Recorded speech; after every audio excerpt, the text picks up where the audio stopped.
wa bihi nasta'inu ala umuri dunya waddin. Wassalatu wassalamu ala asyrafil anbiya'i wal mursalin Sayyidina wa maulana Muhammadin wa ala alihi wa sahbihi ajma'in amma ba'd. Subhanaka la ilma lana illa ma 'allamtana innaka antal alimul hakim. Wa tub alaina innaka antat tawwabur rahim. Rabbi shrah li sadri wa yassir li amri wahlul 'uqdatam min lisani yafqahu qawli. Raditu billahi rabba wa bil islami dina wa bi Muhammadin nabiyya wa rasula.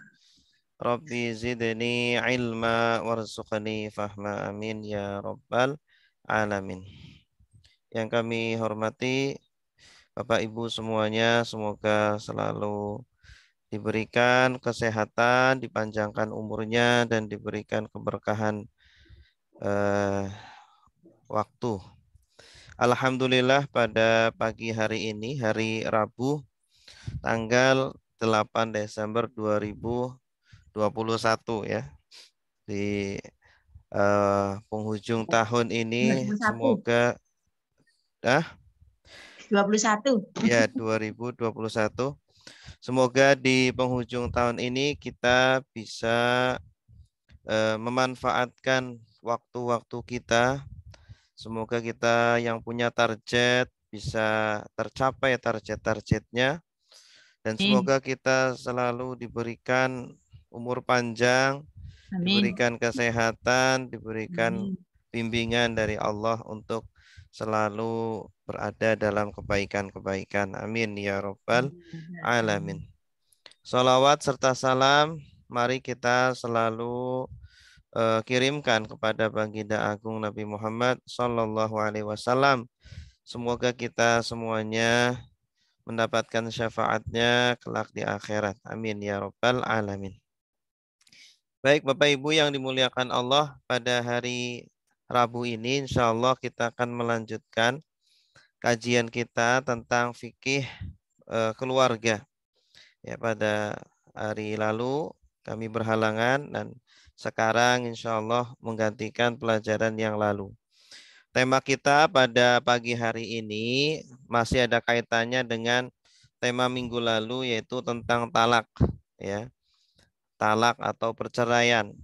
Bagaimana konsep perceraian di dalam Islam? Nah, itu sudah kita bahas. Nah, sekarang kita akan membahas yaitu sebuah kasus yang dinamakan nusyuz, ya.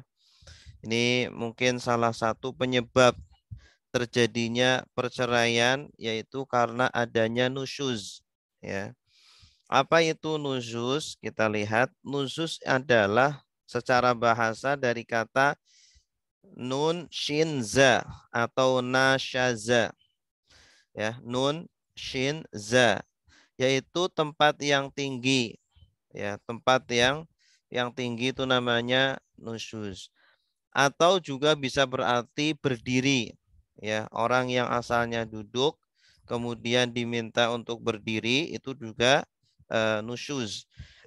Di dalam surah Al-Mujadilah atau Al-Mujadalah ayat 11, Allah Subhanahu wa taala berfirman, wa idza qilang syuzu fangsyuzu.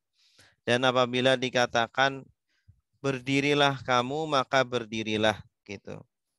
Kalau kita berada di sebuah majelis, sebuah perkumpulan, seumpama tempatnya sempit begitu ya. Seumpama kita disuruh maju agar tempatnya bisa menampung para jamaah, biasanya kan suruh berdiri, suruh maju. Maka majulah begitu. Jangan egois, jangan mikirin diri sendiri saja, tetapi juga lihat kondisi orang lain yang juga ingin mendapatkan tempat duduk. Wa idza qilang syuzu fangsyuzu. Dan apabila dikatakan berdirilah kalian, maka berdirilah. Kemudian makna secara istilah itu apa? Yang dimaksud nusyuz di sini di dalam pembahasan fikih keluarga. nusyuz menurut jumhur ulama dari madhab Malikiyah, Syafi'iyah, dan Hanabilah, nusyuz adalah khurujuz zaujati anit ta'ah al-wajibah lizauj. Yaitu keluarnya istri dari kewajiban taat kepada suami.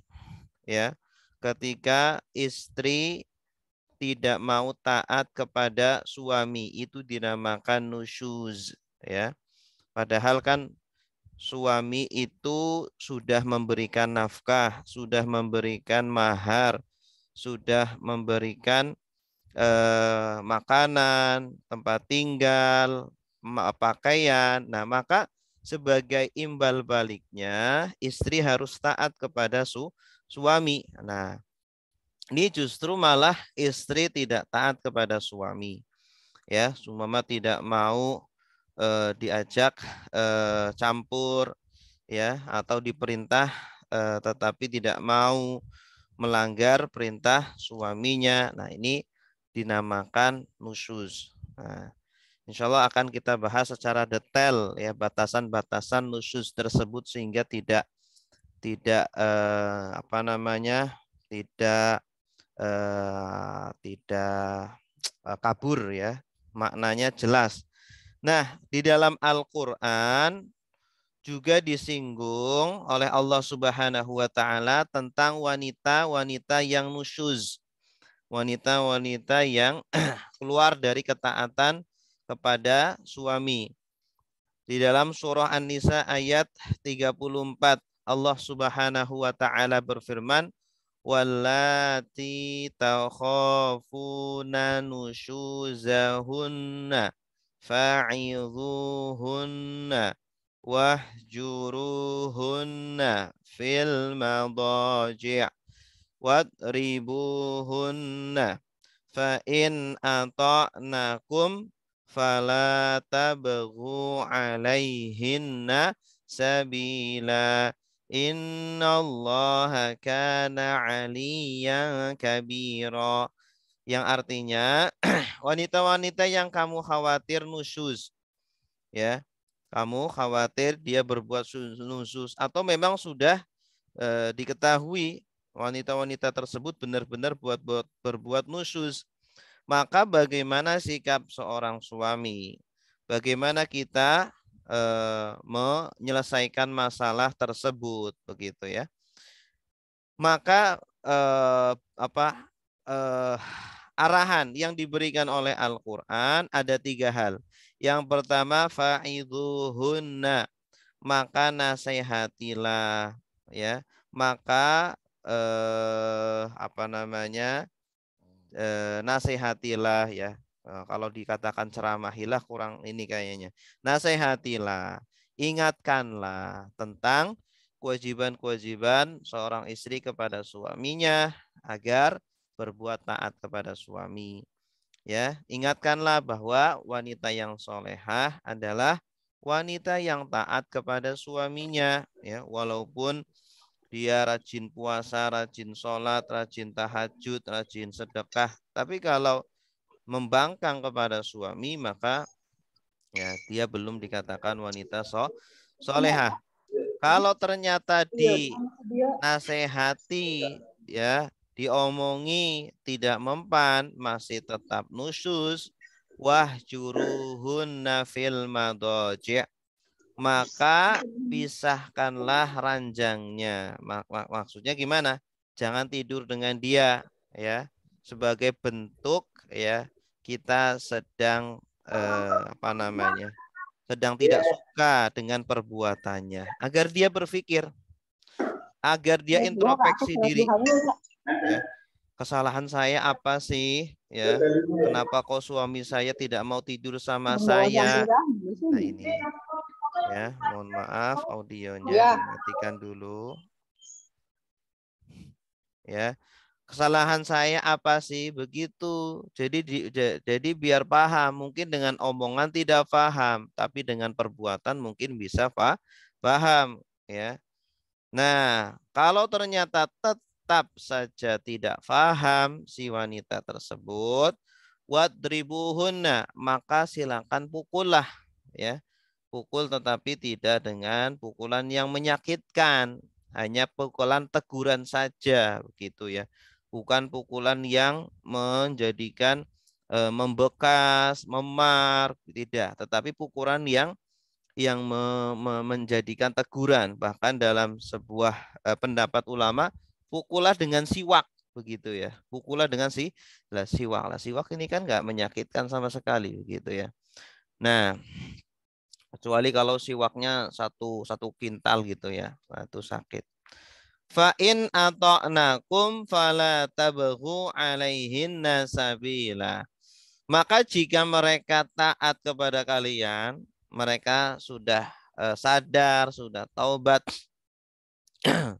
tidak nusus lagi, ya, maka ya sudah, jangan melakukan perbuatan tadi lagi, ya, nggak usah dipukul lagi, nggak usah dipisah ranjang, kumpul lagi bareng lagi, ya, perbaiki lagi hubungannya, ya, mungkin sama-sama punya kesalahan, mungkin suami juga salah, maka sama-sama introspeksi gitu. Nah, inilah bagaimana Al-Quran menyinggung dan memberikan bimbingan, solusi bagi suami istri yang terjadi nusyuz. Kemudian Al-Quran juga sudah mengatakan bahwa wanita yang soleha itu yang seperti apa? Ya, wanita yang soleha itu kata Al-Quran, fasolihatu qanitat.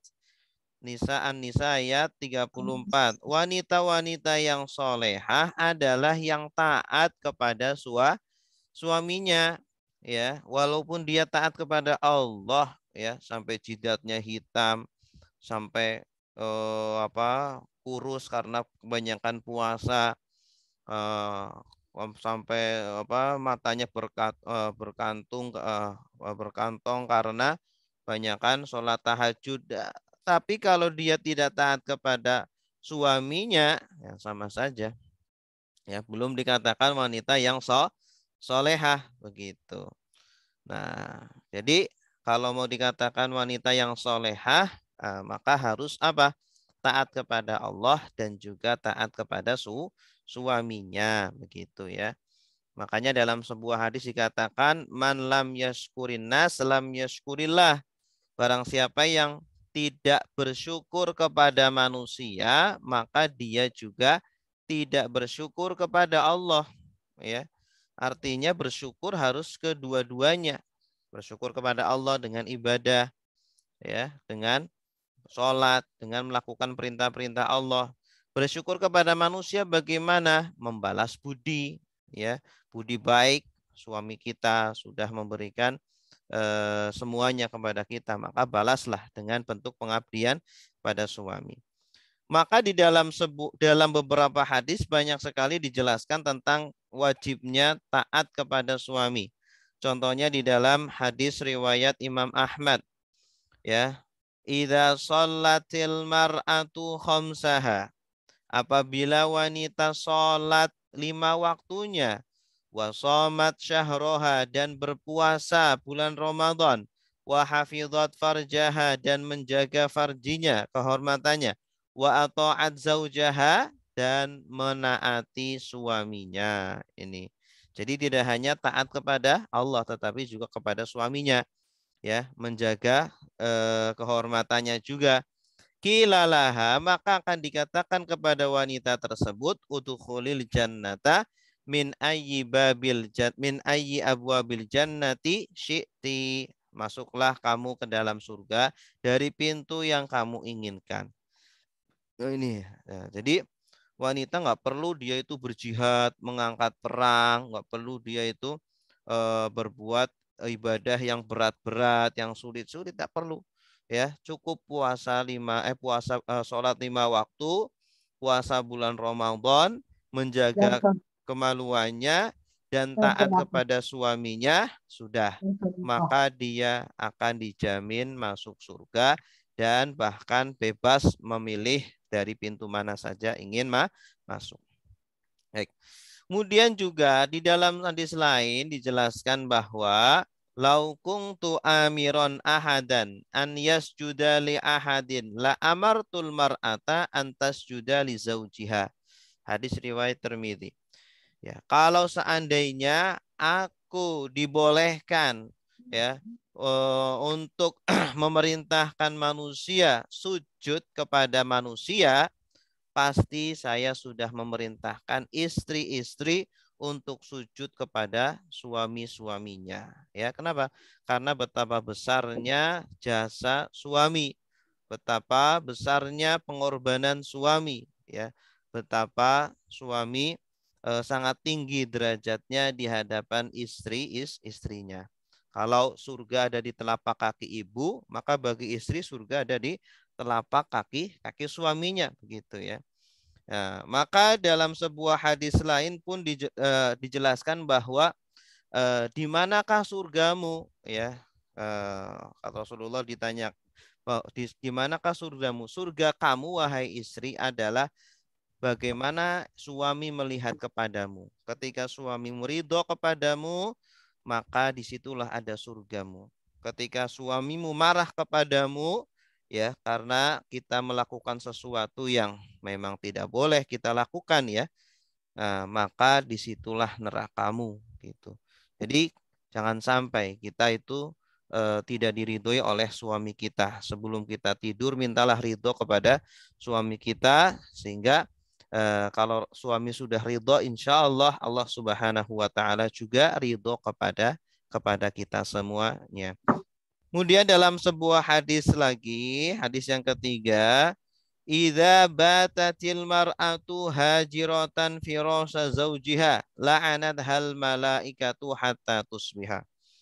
Bila seorang wanita melewati malamnya dengan menolak tidur bersama suaminya, ya, diajak untuk berhubungan, untuk campur, ya, padahal suaminya butuh, tetapi dia menolak, ya, padahal dia bisa melakukan itu, tidak ada halangan, ya, tidak sakit, tidak ada halangan untuk melakukannya, tetapi dia malas untuk melakukannya, ya, maka malaikat melaknat wanita tersebut sampai pagi. Ini hadis Bukhari Muslim, ya, derajatnya sangat sangat sahih sekali. Maka disinilah kita harus memperhatikan bagaimana kita sebagai seorang istri bisa memberikan kewajiban-kewajiban kita, karena suami sudah memberikan hak-haknya kepada istri-istri tersebut.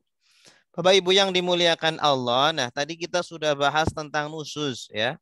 Tetapi definisinya masih umum sekali, yaitu ketika ketika istri keluar dari ketaatan suami, ketaatan yang wajib kepada suami, maka ini dinamakan nusyuz, ya. Nah, bagaimana batasan-batasan nusyuz? Nah, ternyata di antara para ulama ini berbeda-beda. Menurut mazhab Hanafiyah, ya, nusyuz itu apa? Seorang wanita melakukan nusyuz dengan cara mencegah dirinya dari suaminya untuk dengan keluar dari rumahnya tanpa seizinnya, ya. Jadi ketika istrinya itu keluar dari rumahnya, menghilang, pergi, ya, seumpama padahal suaminya itu butuh, ya, tetapi dia malah pergi ke tempat lain, tetapi tanpa izin dari suaminya. Ini sudah dikatakan nusyuz, ya. Padahal suaminya seumpama ingin bersama istrinya, ingin melayaninya, tetapi malah suaminya pergi, istrinya pergi, dan suaminya tidak ridho, ya. Suaminya tidak ridho, ini juga termasuk nusyuz, ya. Dengan nusyuz seperti ini, maka istri kehilangan haknya atas nafkah dari suaminya. Nah, ini menurut mazhab Hanafi, ketika istri melakukan nusyuz, ya, tidak mau melayani suaminya, maka hak nafkahnya gugur, begitu. Kalau dia tidak melayani selama 1 bulan, maka 1 bulan nafkahnya gugur, ya. Suami tidak wajib untuk memberikan nafkah kepada istrinya tersebut, Ya, karena apa? Karena ketaatan istri kepada suami itu adalah sebagai imbal balik dari nafkahnya itu, gitu. Sedangkan bila istri sekedar mencegah dirinya dari suaminya, namun dia tetap berada di rumahnya, ya. Seumpama istri tetap di rumah, tetapi istri nggak mau melayani, begitu. Maka dia tetap mendapatkan nafkah. Ini menurut madhab Hanafi. Ya, kalau sampai keluar tidak dapat nafkah, tapi kalau masih di rumah masih tetap dapat nafkah. Sebab nafkah itu diberikan karena istri tinggal di rumahnya suami, bukan karena menolak untuk melayani suaminya itu. Inilah menurut madhab Hanafiyah, itu ya. Kemudian menurut madhab Hanabilah, dalam pandangan madhab Hanabilah, di antara salah satu ciri dari nusus seorang istri adalah sikapnya yang ogah-ogahan, acuh tak acuh ketika dipanggil suami untuk melayaninya secara seksual. Ya, suami butuh mah, tolong gitu kan. Sudah dipanggil, sudah dikasih kode, tetapi istrinya paham, tapi istrinya tidak mau melayani. Ya, malah tidur, malah main HP atau malah pergi. Nah, ini menurut madhab Hanafilah ya, itu sudah merupakan ciri-ciri nusus.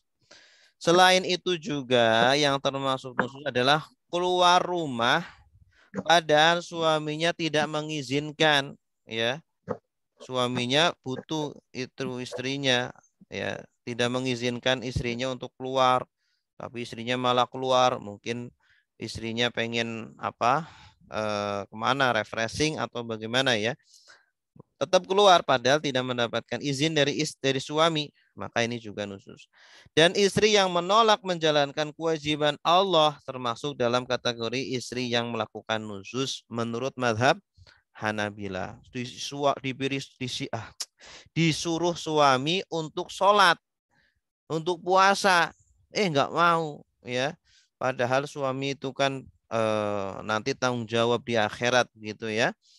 Tapi istri nggak mau sholat, nggak mau puasa, ya, maka suami sudah tidak tanggung jawab lagi. Kalau sudah menunaikan, sudah menasehati istri tersebut untuk sholat, maka menjadi tanggung jawab istri. Tapi itu termasuk ciri-ciri nusus, sudah dikatakan nusus menurut madhab Hanabila gitu. Jadi suami ini juga harus punya kewajiban untuk menasehati istri ketika tidak melakukan kewajiban-kewajiban kepada Allah, ya. Tidak hanya kewajiban kepada dirinya saja, tetapi kewajiban kepada Allah pun bagi suami, ya, maka harus menasehati kepada istrinya, ya, agar sholat, agar puasa gitu ya. Kemudian menurut madhab Malikiyah, nusus istri terhadap suami dalam madhab Malikiyah bagaimana? Wanita menolak untuk disetubuhi oleh suaminya, ya, hampir sama berarti seperti madhab Hanafiyah. Selain itu nusus juga dilakukan dengan cara istri keluar rumah, pergi ke tempat yang dipastikan suami tidak akan mengizinkannya, ya, semua pergi ke apa, tempat maksiat atau tempat manapun yang dia sudah tahu suami pasti nggak mengizinkan dia pergi ke tempat itu, ya. Tapi tetap dia melakukannya, maka itu juga nusus. Dan suaminya tidak mampu menariknya pulang. Oh, suaminya juga tidak bisa menarik dia pulang, sulit. Namun bila suami mampu membawanya pulang dari tempat itu, baik lewat jalan damai atau perantara hakim, maka bukan termasuk nusus. Dan termasuk nusus juga ketika istri meninggalkan kewajiban Allah. Nah, ini sama seperti mazhab Hanabilah, ya. Tidak mau mengerjakan mandi janabah, sholat, puasa, ya. Mandi janabah kan wajib ya, tapi dia nggak mau mandi janabah. Waduh, tapi insya Allah nggak ada di sini ya. Kemudian termasuk juga ke dalam nusus adalah ketika istri mengunci pintu untuk suaminya, ya. Suaminya pulang kerja mungkin terlambat, ditutup, marah gitu. Oh, pulang lama banget, udah malam banget kok baru pulang. Akhirnya suaminya tidak dikasih masuk rumah, ya suruh tidur di luar rumah. Ya ini juga termasuk nusus. Dan berkhianat atas dirinya atau harta suaminya. Wah, ternyata selingkuh ya, istrinya ini selingkuh seumpama untuk kepada wanita lain ya. Atau dia berkhianat atas hartanya, hartanya suami semua diambur-amburkan, dihabis-habiskan ya. Nah, ini juga termasuk nusus. Menurut madhab Malikiyah. Berikutnya menurut madhab Syafi'iyah. Menurut madhab Syafi'iyah, ya ini cukup panjang. Yang terbilang nusus istri kepada suami adalah ketika istri pergi keluar rumah tanpa seizinnya. Ini ketat banget madhab Syafi'iyah ya. Jadi kalau istri sampai keluar rumah dan tidak dapat izin dari dari suami, maka itu dikatakan nusus. Dan nanti repot banget Pak Ustadz, masa setiap keluar rumah harus izin kepada suami ya. Ini keluar rumah di sini maksudnya adalah keluar rumah yang sekiranya suami tidak mengizinkan gitu. Kecuali keluar rumah mungkin ke warung itu sudah pasti diizinkan oleh suami ya. Ya, maka cukup izin sekali saja untuk sampai seumur hidup itu boleh. Kecuali kalau perginya mungkin jauh sekiranya butuh izin kepada suami. Nah, itu maka harus izin dulu ya, harus izin dulu. Termasuk kategori nusus apabila istri menutup pintu di depan suami ketika mau masuk ke rumah dan tidak membuka pintunya padahal dia memiliki kuncinya. Ini sama seperti mazhab Malikiyah. Suaminya baru pulang karena mungkin marah, ya akhirnya dikunci itu sama istrinya. Rumahnya dikunci, nggak boleh masuk ya. Termasuk perbuatan nusus juga ketika istri menolak digauli suaminya sendiri, ya padahal dia tidak ada udzur syar'i, tidak haid, tidak nifas, ya. Maka dia termasuk nusus. Termasuk juga perbuatan nusus ketika suami memanggil istrinya, namun ada satu yang menolak dipanggil. Namun bila seorang istri dipanggil suaminya untuk datang ke rumah istri yang lain, madunya, kalau dia menolak bukan termasuk nusus. Istri yang memaki suaminya tidak terbilang nusus, ya. Istrinya maki-maki suaminya, wah kamu miskin, wah kamu nggak ganteng. Ini belum termasuk nusus. Sebab perbuatan itu bisa saja memang watak aslinya terbiasa memaki orang. Mungkin ada mungkin ada wanita yang terbiasa mengucapkan kalimat-kalimat makian ya sehingga tidak bisa terbendung, maka itu belum termasuk nusus. Namun suami tetap harus memberikan pelajaran dan adab yang baik. Tugasnya suami ya adalah mendidik istrinya agar istri ini menjadi istri yang solehah gitu. Nah, inilah nusus menurut madhab Syafi'iyah. Baik, Bapak Ibu, apa sanksi nusus? Ketika istri melakukan nusus, apa yang harus dilakukan? Apakah langsung diceraikan? Tidak. Jadi cerai itu adalah pintu darurat ya, pintu terakhir ketika tidak ada jalan keluar kecuali harus cerai. Maka cerai itu pintu terakhir. Nah, sebelum cerai, maka ada solusi-solusi. Allah sudah memberikan solusi seperti tadi yang sudah kita bacakan, yaitu surah An-Nisa ayat 34. Kalau wanita nusus, maka yang dilakukan bagaimana? Yang pertama memberikan al-wa'zu atau nasihat, memberikan mau'idhah hasanah ya, memberikan jadi disebutkan ini ayat-ayatnya ya, wanita yang soleh fasolihatu qanitatun, wanita-wanita yang soleh itu yang taat kepada suami-suaminya ya, kemudian hadis-hadisnya disebutkan gitu ya, sehingga apa, dia bisa taat. Ternyata tidak mempan, maka dipisah ranjang. Kalau dengan ucapan tidak mempan, dengan perbuatan dipisah ranjang. Ya, jangan tidur dengan dia ya. Semua kita tidur di kamar lain, nggak ada kamar lain, ya udah kita tidur di ruang tamu. Nah, kalau tidak mempan juga, maka yang terakhir adalah dipukul, tapi dengan pukulan yang tidak melukai, hanya pukulan teguran saja agar dia sadar. Mungkin dengan ucapan nggak mempan, dengan pisah ranjang nggak mempan, nggak sadar, ya, nggak paham-paham, mungkin dengan pukulan. Tetapi pukulan yang tidak melukai gitu ya. Pukulan yang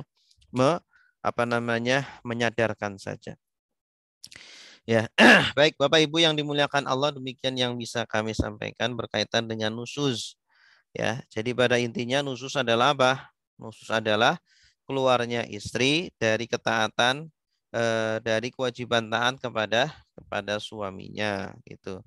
Nah, nusyuz ini merupakan salah satu penyebab ya terjadinya perceraian ya karena istri tidak mau taat pada suaminya sehingga suaminya mungkin sudah gerah ya, sudah bosan sehingga menceraikan suaminya. Namun sebelum cerai, cerai itu kan solusi terakhir ya, maka Islam memberikan solusi-solusi terlebih dahulu ya, yaitu menasehatinya atau tidak mempan maka pisah ranjang, kalau tidak mempan maka dipukul dengan pukulan yang tidak melukai. Baik, Bapak Ibu yang dimuliakan Allah, demikian yang bisa kami sampaikan. Selanjutnya, bagi Bapak Ibu yang punya pertanyaan, kami persilakan untuk disampaikan.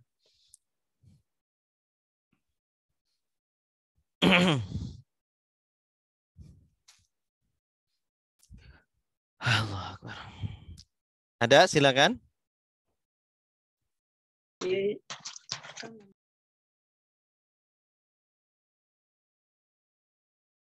Silakan dinyalakan audionya atau silakan ditulis, boleh.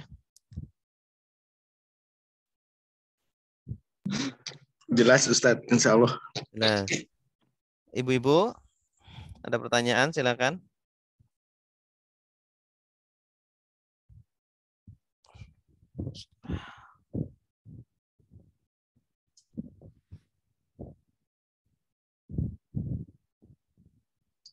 Makan teman.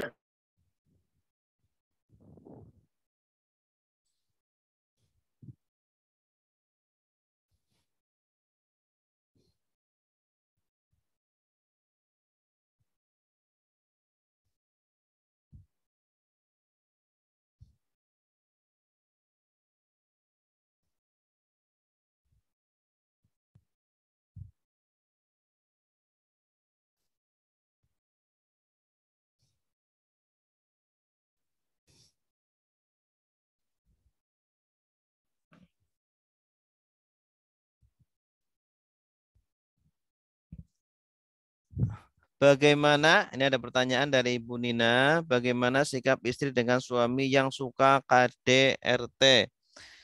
Kalau ada suami yang melakukan kekerasan kepada istrinya, ya, maka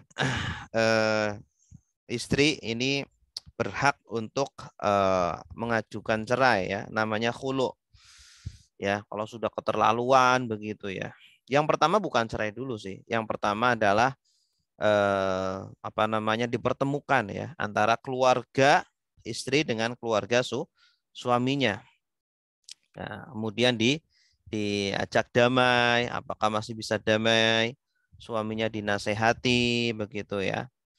Nah, begitu.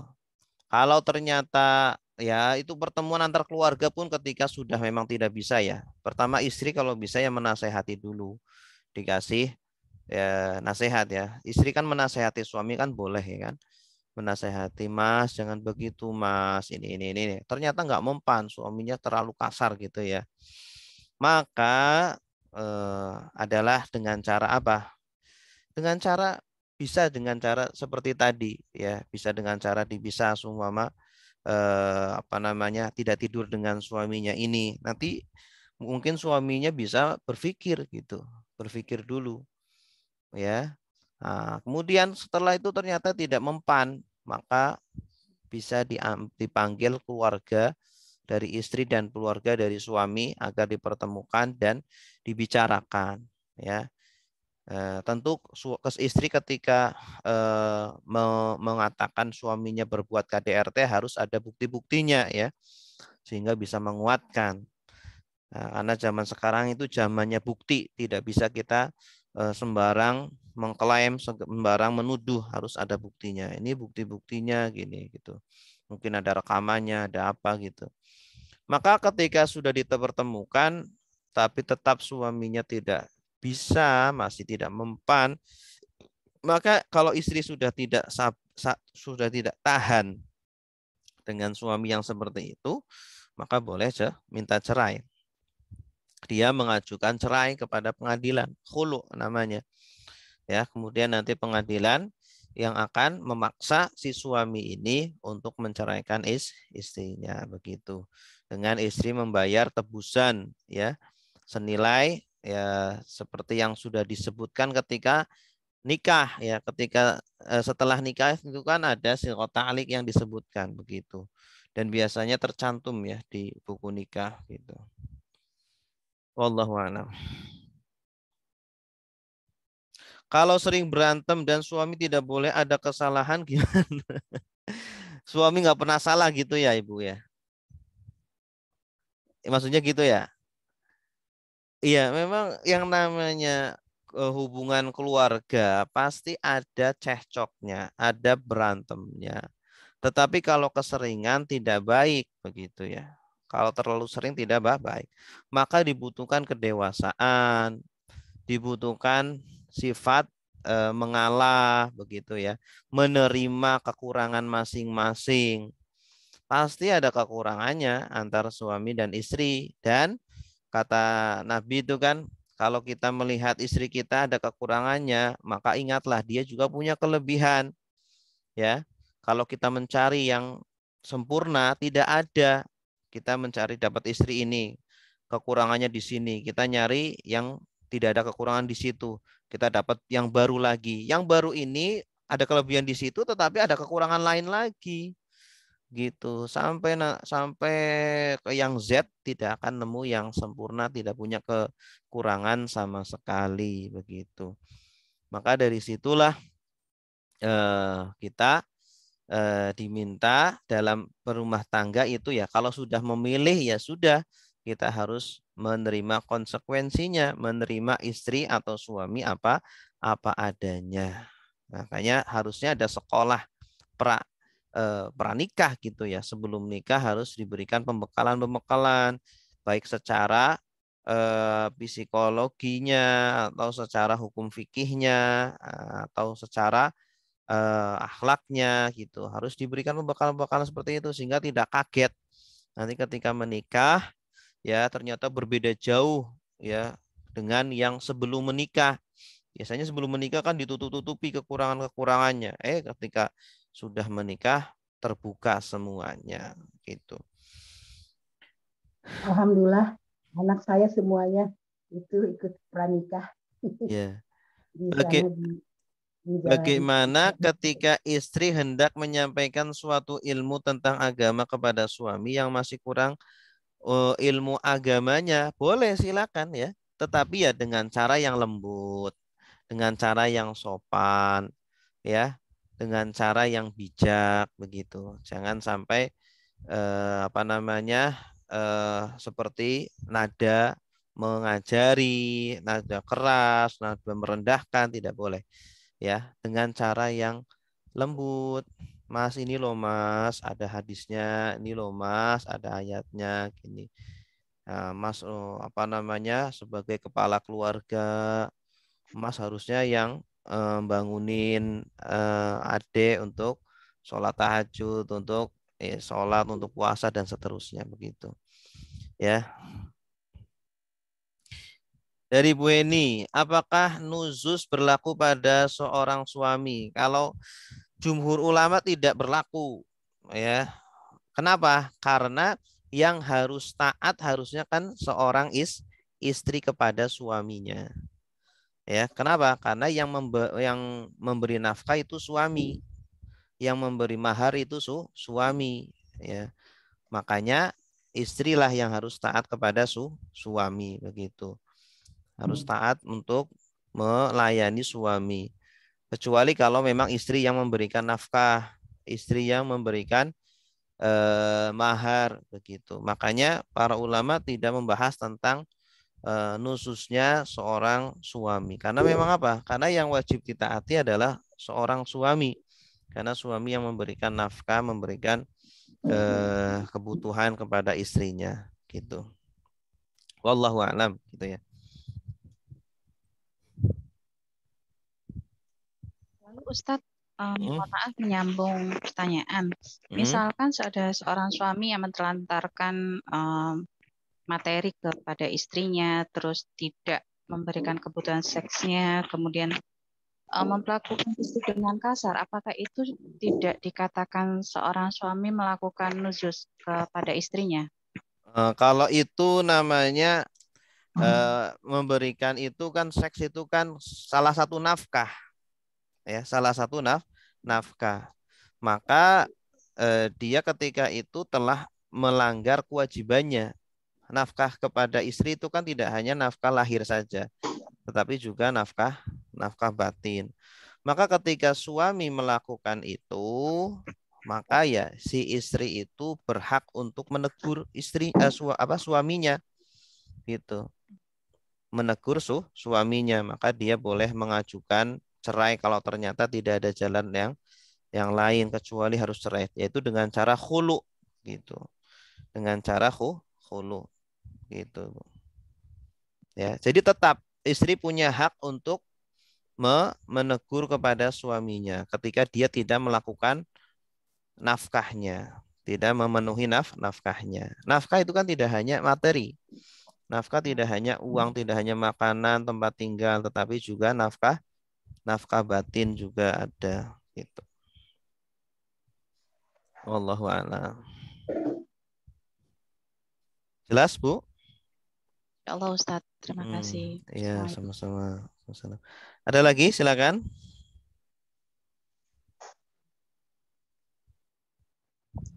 Assalamualaikum Ustadz. Waalaikumsalam warahmatullahi.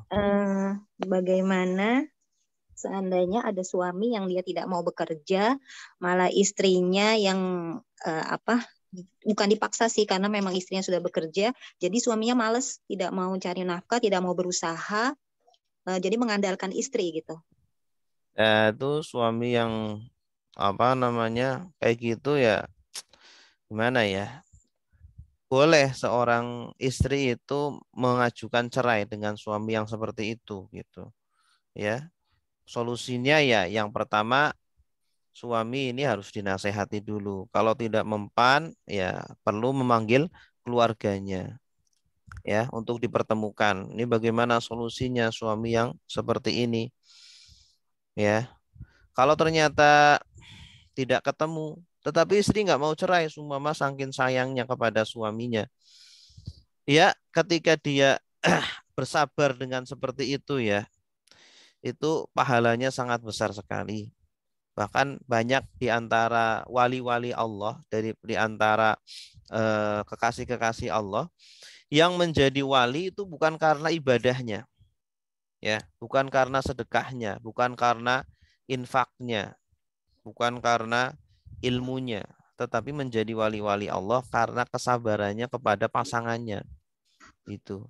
Makanya kan sebaik-baik kalian adalah sebaik-baik kalian kepada pasangannya. Ya. Kita baik kepada teman kita, baik kepada tetangga, tetapi kepada pasangan kita nggak baik, ya sama aja. Ya. Tidak baik di mata Allah gitu. Makanya yang pertama adalah pasangan kita. Karena pasangan kita itulah yang tahu kita segala-galanya. Nah, maka dengan pasangan ini nomor satu, harus baik kepada pasangan kita. Kalau semua kita dizolimi orang lain, maka di dalam Islam kita tidak boleh membalas. Tidak boleh membalas. Kalau semua kita nggak tahan dengan perlakuan pendoliman itu, ya sudah, lebih baik kita menyerah, seumpama kita minta cerai seperti itu. Tapi kalau kita masih sayang, ya, masih suka dengan laki-laki itu, tidak mau cerai, ya akhirnya kita kan dimanfaatkan kan ya. Nah, tapi kalau kita memang masih suka, pengen terus, ya silakan. Ya konsekuensinya kita mungkin akan selalu tersakiti seperti itu. Tuh, Kalau makanya misalkan dia tidak mau bercerai karena memikirkan nasib anak-anak, tapi apabila suatu ketika si istri tidak mau melayani suami dalam hal batin karena si istri sudah lelah bekerja gitu, dosa dan Ustaz. Ya, kalau menurut madhab sebagian ulama ya nggak dosa. Ada kan tadi saya bilang jumhur ulama mengatakan tidak wajib ya suami itu menaati istri. Tetapi ada pendapat Al-Imam Asy-Syarqawi mengatakan itu suami yang seperti itu tidak perlu ditaati anunya apa namanya kebutuhan seksualnya ya karena dia nggak ngasih nafkah kok gitu kan begitu dia memerintah apa kita tidak wajib menaati gitu. Tapi takutnya kan nanti terjadi cekcok gitu kan, terjadi perang di rumah, akhirnya mungkin istri akhirnya mengalah begitu. Ya, gitu. Tapi kalau dalam kondisi seperti itu semua kita nggak tahan gitu ya perilaku atau tingkah laku suami, ya mengambil mazhab pendapatnya Imam Syarqawi itu suami juga itu tidak berhak untuk mendapatkan haknya yaitu apa namanya pelayanan istri ketika suami tidak memberikan nafkahnya, tidak ngasih uang, tidak ngasih makan, tidak bekerja, ngapain ya kan dikasih pelayanan begitu. Wallahu a'lam. Bagus pertanyaannya Bu, bagus. Ya. Ada lagi silakan.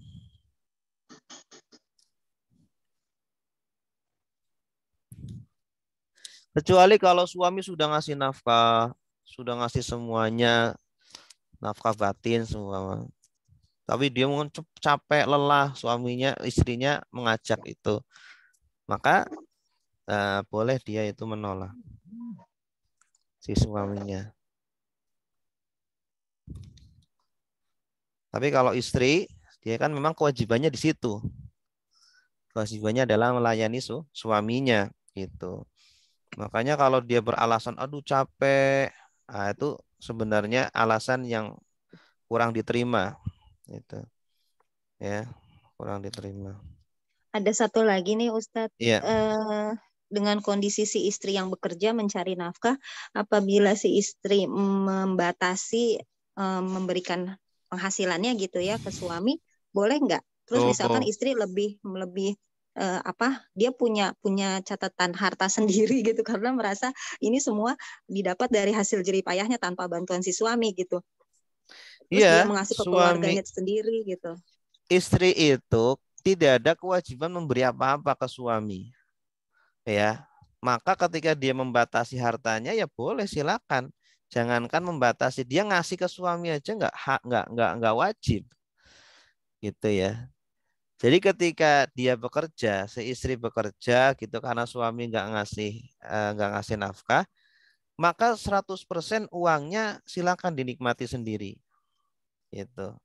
Bahkan anak-anaknya itu sebenarnya tanggung jawab suaminya. Yang ngasih makan, ngasih nafkah itu suaminya harusnya. Nah, maka kalau istri semua mau mengambil sebagian dari hasil pekerjanya, sebagian untuk makan keluarga, ya itu udah luar biasa. Ya, udah malaikat itu. Udah malaikat banget seperti itu. Ya, jangankan setengahnya, semuanya pun 100% hartanya itu hasil kerjanya dimakan sendiri pun silakan karena suami emang tidak mau bekerja, tidak mau mengasih nafkah begitu ya. Suami harusnya seperti itu yang harus harus dikasih pemahaman bahwa dia itu harus bekerja, harus bertanggung jawab, ya, harus tanggung jawab dengan dia berani menikahi wanita ya harus bertanggung jawab konsekuensinya apa. Ya, dia itu menikah beda dengan mohon maaf melacur gitu ya. Tidak hanya kenikmatan itu saja tetapi menikah ya tanggung jawab, dia harus tanggung jawab kepada istrinya, kepada anak-anaknya, kepada keluarganya begitu. Ya. Berarti hitungannya sedekah ya kalau istri menafkahi suami. Jadi sedekah dari istri, sedekah itu kan mau silakan mau ngasih enggak juga terserah kan. Tapi karena malaikat ya, manusia yang berjiwa malaikat akhirnya dia mengikhlaskan sebagian hasil kerjanya untuk suami gitu. Oh iya baik, jazakallah khair Ustaz. Ya, sama-sama. Ada lagi silakan.